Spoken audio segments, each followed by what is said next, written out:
సీతాకాంత్ ఇలా ఆలోచిస్తూ ఉంటాడు.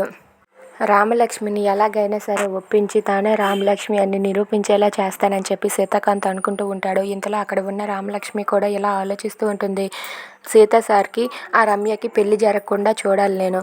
మా అత్తయ్య గారు పట్టుపట్టి ఉన్నారు.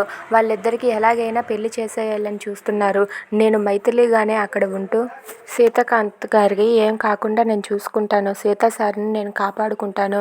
అవును నానమ్మ, ఎలాగైనా సరే మనం ఈ పని చెయ్యాలి. ఎందుకంటే సీతా సార్ని ఆ శ్రీలత వాళ్ళు మోసం చేయాలని అనుకుంటున్నారు. సీతాకాంత్ గారికి అది అర్థం కావటం లేదు. ఏది చేసైనా సరే నేను సీతా సార్ని కాపాడుకుంటానని చెప్పి మైథిలి అంటూ ఉంటుంది. ఇంతలో అక్కడ ఉన్న సీతాకాంత్ మాత్రం ఈ వారం రోజుల్లోగా రామలక్ష్మి తానే అని నిరూపిస్తానని చెప్పి అనుకుంటాడు. అలా మైథిలి వాళ్ళ నానమ్మ వాళ్ళతో మాట్లాడుతూ ఉండగా ఇంతలో అక్కడికి సీతాకాంత్ వచ్చి ఇవన్నీ మాటల్లో కూడా వింటాడు. అది చూసి అక్కడ ఉన్న రామలక్ష్మి ఒక్కసారిగా షాక్ అయ్యి అలా ఉండిపోతుంది. ఇక అక్కడ ఉన్న మైథిలి, నువ్వు మైథిలి కాదు కదా, నాకు తెలుసు నువ్వే నా రామలక్ష్మి అని చెప్పి అంటూ ఉంటాడు. దాంతో రామలక్ష్మి షాక్ అయ్యి అలా చూస్తూ ఉండిపోతుంది. If you like this video please like, share and subscribe friends. Thanks for watching.